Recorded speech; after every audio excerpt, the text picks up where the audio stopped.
Easter at the Vatican, how Pope Francis is celebrating Jesus' resurrection. Easter at the White House, President Joe Biden delivers remarks about the holiday tradition. Capitol Hill attack, the fallout from another act of violence. And American Jobs Plan, what you may not know about the Democrats' proposal to stoke the economy. On EWTN News Nightly for Monday, April 5th, 2021.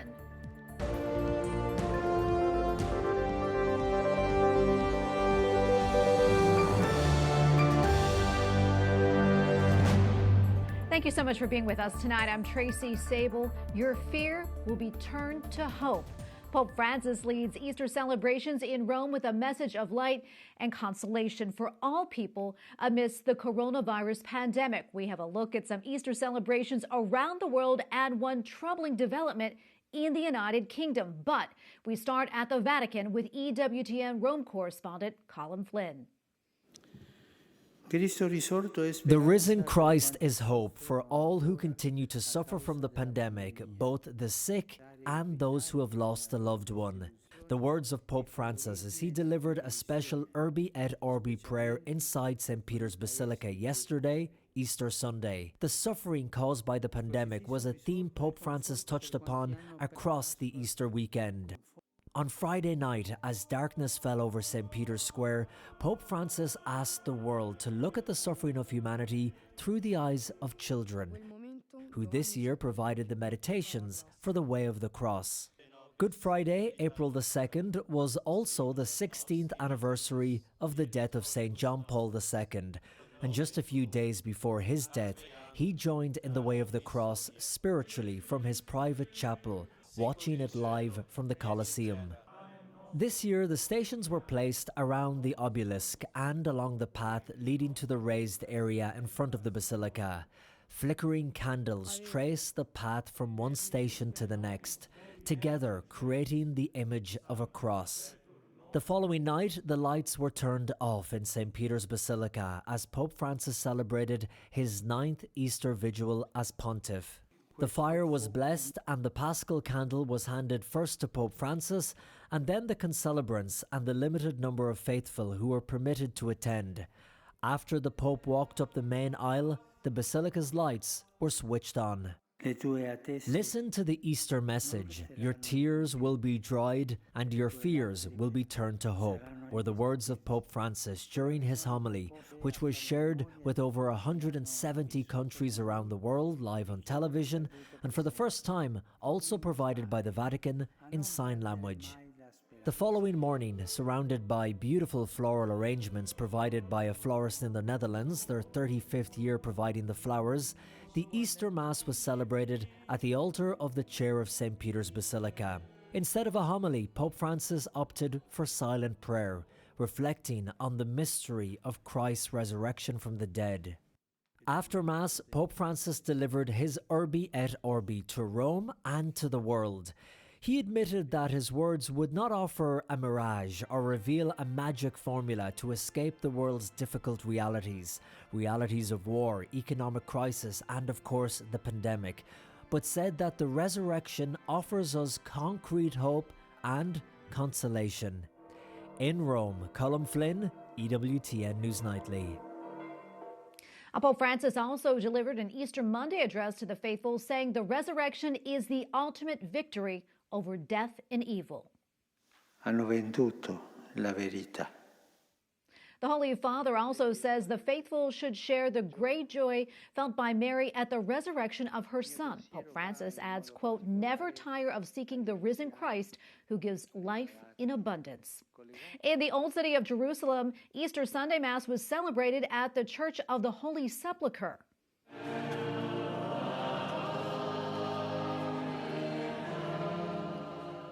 The Latin Patriarch of Jerusalem urged Christians to heed the mysterious voice of the risen one. The ancient site is where Christians believe Jesus rose from the dead. And in Australia, the faithful were allowed to attend Easter Mass in person. Alleluia, alleluia. The return to church was part of the country's first weekend virtually free from social distancing restrictions. Many worshipers attended services across Australia. Last year's celebrations were cancelled due to COVID-19. Police in London, England halted a Catholic service on Good Friday and ordered attendees to go home.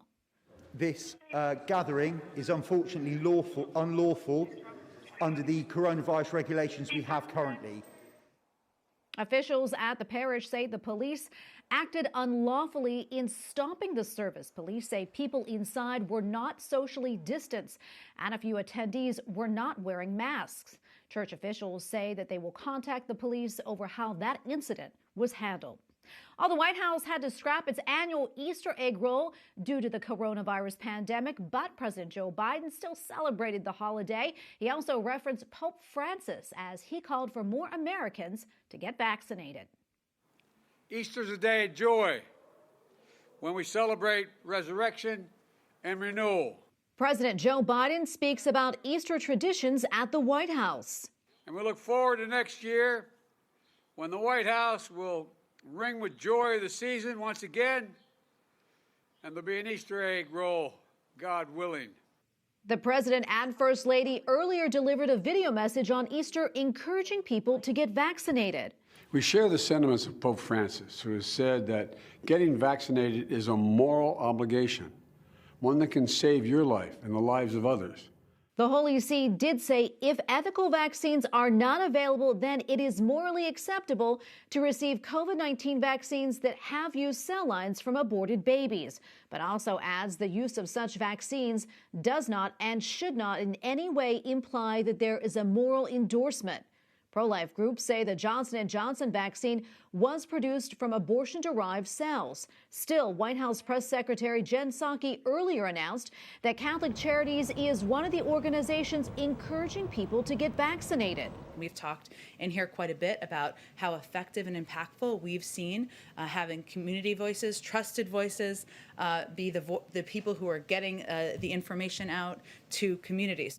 And today, the press secretary added, we are still on track to have the number of doses we need to vaccinate all adult Americans by the end of May.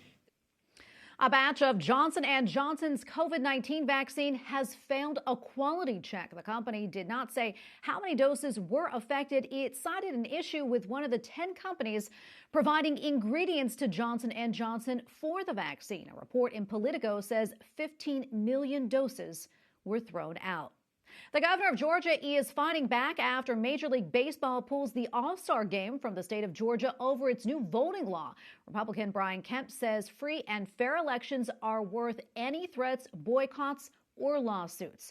Joining us now is Tim Carney, Washington Examiner, Senior Political Columnist, and AEI Resident Fellow. Tim, welcome back. Great to see you. First off, let's talk a little bit more about this law. Some have essentially called it racist. In fact, at his first press conference the other week, President Biden said it, quote, makes Jim Crow look like Jim Eagle. What are your thoughts on that? Does this new law disproportionately impact people of color? It doesn't. It's a standard bit of knowledge in politics that the best way to rally your voting base is to convince them that somebody's trying to take away their right to vote. This is, a good American instinct of if somebody's trying to keep me from doing it, I'm going to do it. And that's what the play that the Democrats are making right now is claiming that it disenfranchises. It actually expands voting hours in some places. What it does restrict is where drop boxes go for vote by mail, because of course, vote by mail didn't exist in a lot of places or was limited to just absentee ballots in a lot of places before the pandemic. So it has some expansions of voting, and in some ways it curtails the temporary measures that were made for the 2020 election. But it doesn't really restrict voting rights for anybody, and it doesn't take away votes primarily from African Americans, for instance, because it still leaves lots of way up to the local election officials. So want to help make sure that they're still able to do that.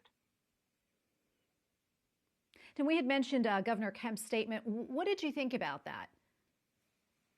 Well, he made a very good point about baseball, which is that Major League Baseball didn't say what its objection to the bill was.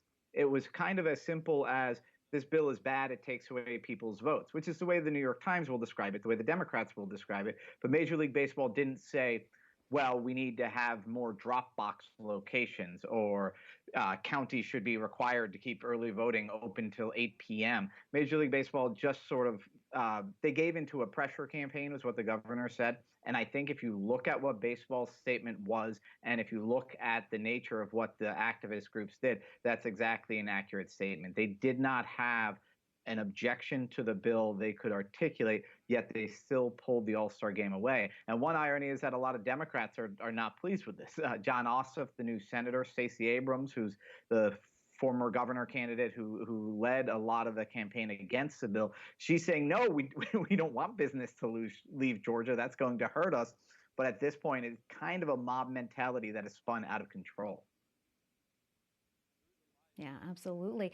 We have about a minute or so left. I want to switch gears just a little bit. A new poll finds that more Americans actually disapprove of the Biden administration's handling of the border situation, but it's now really no longer restricted to the border. I understand the city of Houston will actually now be housing up to 500 unaccompanied minors. I'd like to get your thoughts on that. Well, the problem here is about incentives, is that the Trump administration had negotiated deals with Mexico to basically say, if you show up at the border, unless you're fleeing Mexico, then Mexico will take you in. And the Biden administration sort of undid everything Trump did. And so it became clear to Central Americans, okay, now if you show up at the U.S. border, present yourself to border officials, then they will house you and probably set you free inside the country. And that's created a humanitarian crisis. It's created these really horrible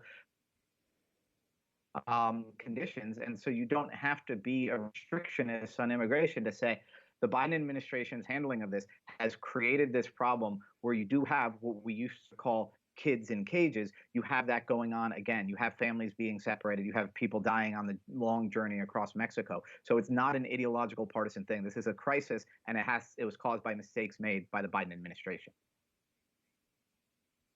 And we're going to leave it right there. Thank you so much for your time today, Tim. Tim Carney, Washington Examiner, Senior Political Columnist, and AEI Resident Fellow. Thanks so much.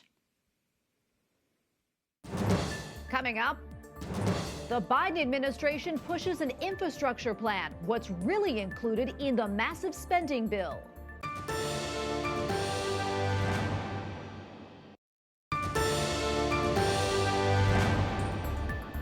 President Biden's idea to raise corporate taxes to cover the cost of his $2 trillion infrastructure proposal is getting a lot of criticism from lawmakers. Meanwhile, outside the Capitol, police are looking at ways to make the Capitol safer. This after a man rammed his car into a barricade on Good Friday, killing one officer and injuring another. Capitol Hill correspondent Eric Rosales reports. Walking around the Capitol today, you certainly notice the increased police presence, and although investigators believe that the man who rammed his car into the two Capitol police officers was an isolated incident, authorities are taking extra precautions. More concrete barriers are being installed around the Capitol after 25-year-old Noah Green ran his car into two Capitol police officers, killing Officer William Billy Evans. A makeshift memorial marks the spot where the 18-year veteran was killed. We have a game plan with the recommendations from General Honore, and we are teeing up a supplemental bill to fund that. This is our Capitol!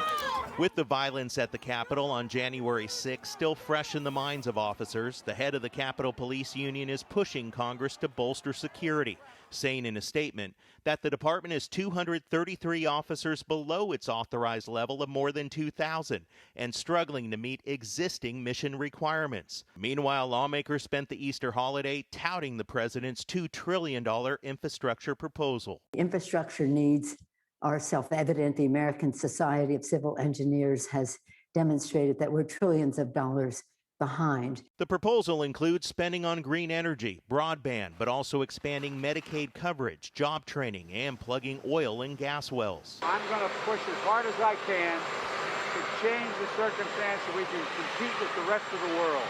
To pay for the plan, the president wants to raise taxes on businesses, including increasing the corporate income tax to 28%. Republicans like Senator Ted Cruz of Texas say, quote, "The only thing it appears that they are in favor of is more government spending, more taxes, and more government power over your lives." Senate Minority Leader Mitch McConnell echoed Senator Cruz's statement, saying, quote, "My suspicion is that they will jam everything into this bill and call it an infrastructure bill." House Speaker Nancy Pelosi says that the House Democrats are currently working on their own infrastructure bill and will only bring it to the House floor when it is ready. At the Capitol, Eric Rosales, EWTN News Nightly. Joining us now to talk more about the infrastructure plan is Joel Griffith, Research Fellow at the Heritage Foundation. Joel, welcome back. Always great to see you. As Eric just mentioned, this proposal earmarks spending for increased broadband, green energy, and also job training. But how much of it is going to things like roads and bridges, what most of us would think of as infrastructure? That's a great question. Out of a $2 trillion+ package, fewer than $1 in $13 actually goes to infrastructure that we typically think of: roads, bridges, airports, and seaports. More than 90% of this infrastructure package really goes to expanding big government. It really should be called Building Big Brother bill. It's astounding. This is the biggest concentration of power in Washington, D.C. that we've seen in one piece of legislation really since LBJ's Great Society. This is a socialist far left wish list that they're trying to squeeze through by using a term that many of us actually like: infrastructure. Yeah, I want to go back to the cost of this plan. $2 trillion, $2 trillion. And we just passed a $1.9 trillion COVID plan last month, not to mention the other COVID relief measures that were passed over the past year. Joel, where is this money coming from? And ultimately, who's going to pay for all this? Well, we're quite literally creating this money out of thin air. We have the Federal Reserve, a central bank that is printing trillions of dollars worth of money. They're buying up government debt, and then that money then goes to fund these enormous spending programs. Eventually, either taxes are going to have to be raised, not just on the wealthy, but also the middle class, or they're going to have to continue printing the money to pay for this, which will result in higher prices and slower economic growth into the future. There is no free lunch on this. Yeah, and the White House is saying, though, that this plan, they're saying it will create millions of good jobs. Your thoughts on that, and how do you think this infrastructure plan, that is, will ultimately impact our economy? Well, what this will really do is it'll take jobs from sectors that the government doesn't approve of, such as very high-paying jobs in the natural gas industry, which often pay in the six figures, and it'll so-called create jobs in government-approved parts of the economy that actually will many times pay far less. Overall, we'll actually see net jobs losses, as many of my colleagues that dive into the data on this, the Heritage Foundation, have really analyzed in past. When President Biden talks about us competing with the global economy and creating jobs, what he's failing to mention is that we have the most prosperous middle class in the world. Our middle class, typical families here, earn $10,000 more a year in disposable income than places like Germany. And that's because we have a free market system, including our energy system. This package will actually push that system off the rails and hurt families, rich, poor, and middle class. We have about 30 seconds left, Joel, but really quickly, I want to ask you, do you think this bill will be passed? It really doesn't seem to have any support from Republicans. Not many Republicans, if any, actually have voiced support for this. But this is a lot of money, and a lot of this money will go to favor cronyist, politically favored projects in certain states, in certain districts. This is a massive transfusion of funds into places like New York City, Chicago, and LA. So I think a lot of politicians will find that their support is being bought off by these promises of billions flowing in to their own districts. But future generations are going to be handicapped because of this. Joel Griffith, Research Fellow at the Heritage Foundation, thank you so much for your time. We appreciate it. Thank you. Up next, a link to 9/11, how a fallen chaplain is being remembered.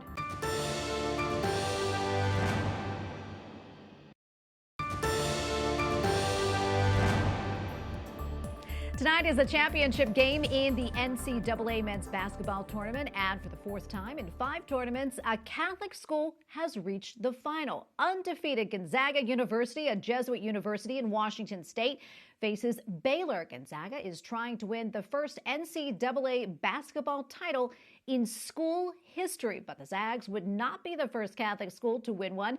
Since the 1960s, Villanova, Georgetown, Marquette, and Loyola Chicago have all won titles. Joining us now is John Gasaway, author of Miracles on the Hardwood, The Hope and a Prayer Story of a Winning Tradition in Catholic College Basketball. John, great to be with you. Thanks so much for joining us. So why do you think that Catholic colleges have done so well in basketball? They have had a remarkable run of always having just enough teams at the very top to break through continuously over decades. That doesn't mean that every Catholic program is good. There are some Catholic programs that haven't had much success at all. But if you look across time, whether it's, San Francisco in the 50s, St. John's in the 40s even, and then going forward to today with the great runs that both Villanova and, of course, Gonzaga are having, there's always a team that is at the front of that pack and waving the Catholic flag. It's been a distinct trend for decades. What do you think it is about the sport, specifically basketball, where they tend to be so strong as maybe opposed to, say, something like football or hockey? They being the Catholic programs, they throw numbers at basketball that they just don't and can't have in football. Really, at the top level of football, you're talking about Notre Dame and Boston College, and that's about it. But basketball, every Catholic institution plays basketball. That's almost literally true. Not every one of them are Division I, of course, but many are. And a very high number of Jesuit programs in particular not only play basketball, but Division I basketball. So they have a high degree of visibility. And again, just enough of those programs are elite at any given time, whether you're talking about Georgetown in the 80s or other programs today, that people do associate the Catholic colleges with basketball in particular. Yeah, and it's not really just colleges. It seems also Catholic high schools also have strong basketball programs as well. Can you talk a little bit more about that? They do, and it even goes down further than the high schools to CYO organizations. And one thing referenced in the book is how those got started. But there's a long tradition of Catholic facilities, CYOs and Catholic high schools, grooming the basketball talent. And sometimes that acts as a feeder system, and there's good news stories there. But sometimes it doesn't work out so well. And Kareem Abdul-Jabbar, to cite one example, grew up amidst that environment. And of course, famously, he went to UCLA. He wanted to get as far away from his native New York City as possible. So it's not always just a locked-in system, but in general worked to the benefit of Catholic colleges. Well, before we let you go, I want to get this last question in. For Catholic schools, as we know, made the NCAA round of the 16 this year. Do you think this is a trend that will continue? Yes, I do. It's a phenomenon where we've seen Catholic schools be consistently good and better than good, great recently. So whether you're talking about programs like Gonzaga, Villanova, these are teams that are consistently strong, and they carry the flag for a tradition of college basketball that goes way back at Catholic institutions. So I do expect it to continue, and we'll see how correct that prediction turns out to be. But the past gives us some justification to expect that. Now, John, thank you so much for your time today. It was great speaking with you. John Gassaway, author of Miracles on the Hardwood, The Hope and a Prayer Story of a Winning Tradition in Catholic College Basketball. Thanks again. Thanks for having me. And finally tonight, the September 11th Memorial and Museum has acquired Father Michael Judge's prayer kneeler. Father Judge is remembered as the beloved chaplain of the New York City Fire Department. His prie-dieu will become a part of the virtual museum before it eventually goes on display. Father Judge was the first named fatality at Ground Zero on September 11th. We thank you for watching tonight. For the entire EWTN News Nightly team, I'm Tracy Sable. Good night and God bless.